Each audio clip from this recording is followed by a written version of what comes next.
Hi guys, I'm Kesha. Welcome to the channel and welcome as always to our coffee times to discuss horror and books. And today I decided to do a spooky book tag. It's coffee time. It is called the Spooky Scary Book Tag, and I believe this is an old tag.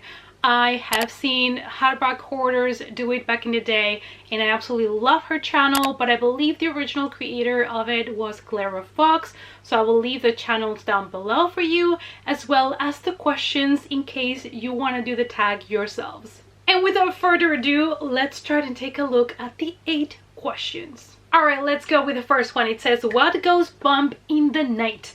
Name a book that has legitimately scared you while reading it. And I feel like this question has been mentioned before in other book tags that I have done, but I can just not change my answer to something else because this is truly the book that gave me actual life goosebumps. Like, I kid you not, I was scared to turn my head. I got like real goosebumps on my arms, and that is obviously a Stephen King book. I'm talking about Desperation by Stephen King, and this book has scared me the most. I remember even where I was while that happened. I was in our apartment by the beach and I was in my room sitting on my bed. My back was facing the door and I just had this dreadful feeling. I got goosebumps. I didn't even want to turn around in case there was something behind me. Like, this is truly the book that has scared me the most. I don't really get scared anymore, and I would really love to revisit the book to see if now it would have the same impact. What I know is that a lot of people have had the same experience. They consider this the scariest Stephen King book they've ever read. So that's quite interesting. Let me know down below which is the scariest Stephen King book you've read. If you've read, more than one or any Stephen King at all, because I would be really curious to know. This is a story of a little town called Desperation, and kind of like a sheriff, traffic policeman guy that likes to stop people for, he doesn't really need much of a reason to stop you and bring you to desperation. That's all I remember. I don't remember way too much. There is a movie adaptation of it. I would really love to revisit this book, this chunky boy, because I remember really loving it, so I probably should really soon. Number 2 is Jack-o'-lanterns in classic costumes, a book you always reach for during Halloween time. So to be fair, every Halloween I try to find new books or books that I have never read that happen on Halloween night or have those October fall vibes. But there is a book that I would recommend people for sure to check in Halloween if they haven't yet, and it's a book that I would see myself rereading every Halloween if I had the time, and that is Autumn Crow by Cameron Chaney, because I love the concept that all of these stories all happen in the same fictional place. I really love that. They're all based in Autumn Crow, Ohio, and that is what connects all of these stories. So it is amazing just to see how all of these stories connect within each other. They are all very different though, and I loved every single one of them as well. I am super excited for Cameron Chaney's new project which is Autumn High, and it's going to be a series. So if you have not read this one yet, definitely a must for Halloween season. Also, once you get into this town, there is no way out, so we love to see that as well. I love when people are being pulled into a place and they just cannot leave anymore. What can I say? I like to, see people suffer. Number 3 is Black Cats and Magic Mirrors, a book you love that is laced with superstitions and or magic. And for this I wanted to pick a book that I read last year. It is a middle grade and it had such really interesting representation of the Jamaican culture, the legends, the myths, and that is obviously The Hunting of Tyrese Walker by J.P. Rose. I also did an interview with the author that you can find in my channel, and I love discussing with her the book, and it is spoiler free, so you can watch it even before you read the book. Tyrese has been struggling with grief, so his mom decides that it might be best to go to Jamaica, visit the grandmother, spend some time, you know, with their culture, their roots, and kind of help him move on from that grief. But when he gets there, he has a suspicion that something is following him, watching him, and that is the Shadow Man that is supposed to be a legend, but is it though? Or is it real? And I really love this book. I love the relationships, the family. I loved everything that I discovered about their culture, and it was such a great middle grade, so definitely pick it up if you haven't yet. Number 4 is The Witch's Brew. Favorite witch character in any book or series. Now, I have not read, surprisingly, that many books about witches.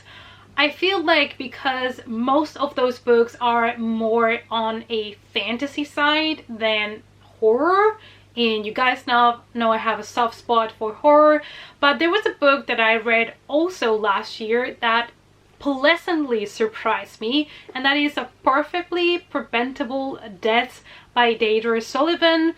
And I love this one because it felt grounded in reality in a way that I have never seen in a book before. It just felt so real, and the characters felt realistic. It felt like they were breathing through the pages. But one thing that I would like to tell you is that it's a very slow burner, and there is not a huge amount of action, but it is so beautifully written that I was addicted to the book. We follow Madeline and Caitlin, who are twins, and in particular we follow Madeline's point of view and how she recalls all the events. The twins are moved to live in a castle, but in a remote place in Ireland because the mother has remarried. She has found a new husband, so of course she has to move there with her twin daughters, and they have a little bit trouble adapting at first, but soon we're going to discover that this place has a lot of secrets, and Maddie is going to discover them bit by bit. And one of my favorite characters is Mamo. Mamo is this really old woman, probably as old as time, that has visitors that come in so that she can help them with, you know, pains, rituals, and I love that character so much. That kind of portrayal of, you know, witches as somebody that would help you with like medicine, herbal remedies, and other kind of rituals. I just loved it so much. She's not like a real main character, but I loved her, and she would be the one that I would pick just because she was so different. And I really loved this story because it was really dark, and it didn't need all of these amazing twists and turns and reveals and whatever. It was just so beautifully written, so dark, so intense. And it was a book that I loved a lot more than I expected. Moving on to Ghouls and Ghosts, a book that still haunts you to this day, good or bad. So there is not too many books that truly haunt me. I feel like the ones that tend to stick with me the most are the ones that are extremely disturbing. Like Things Have Gotten Worse Since We Last Spoke by A. LaRocca, or Wife by Samantha Kolesnik. Those type of books that are really extreme, those are the ones that I tend to always keep in my mind, or Tender is the Flesh, you know, this type of books.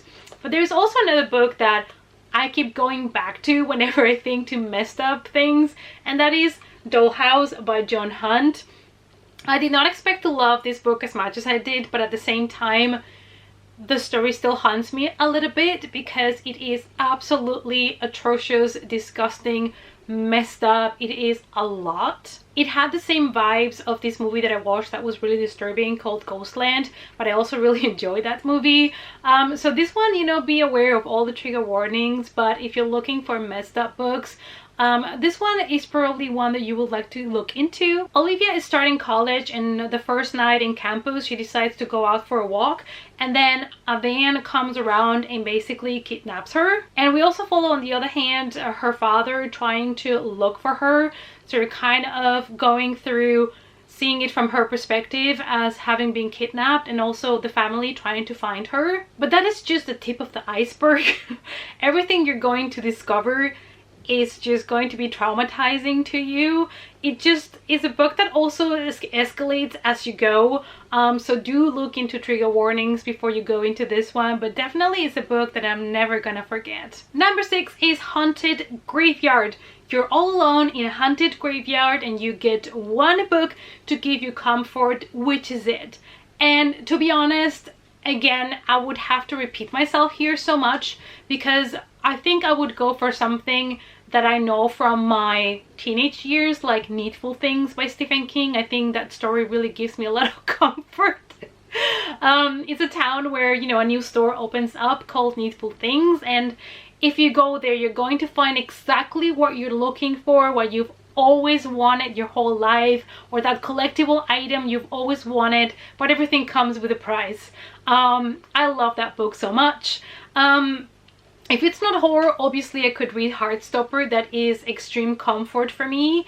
I could also read I'm Thinking of Ending Things by Iain Reid, which I've mentioned a lot, but it is truly a thriller, a horror thriller that I would reread anytime. And talking again about my teenage years, I could also read something like Interview with the Vampire by Anne Rice, which I also have really good memories of, or even the Virgin Suicides. I remember picking up that book from the library when I was going to university, and it also had a huge impact. I also love the movie, and I have never reread the book. I read it when I was going like my first year university or something, so I was still quite young, and I have never reread it, and I feel like that would be a book that I will turn to as a comfort read, which is weird because the story is horrible, but I feel like that would be one that I would love to revisit for like a cozy evening. Moving on to the next question, which is the undead. Favorite supernatural creatures to read about, like vampires, werewolves, or zombies, stuff like that. And obviously, I mean, you guys know, it's vampires for me. It is vampires for me, because when I was really young, the first horror movie that I watched, one of the first ones, was Dracula from Coppola, and that had a huge impact in my life.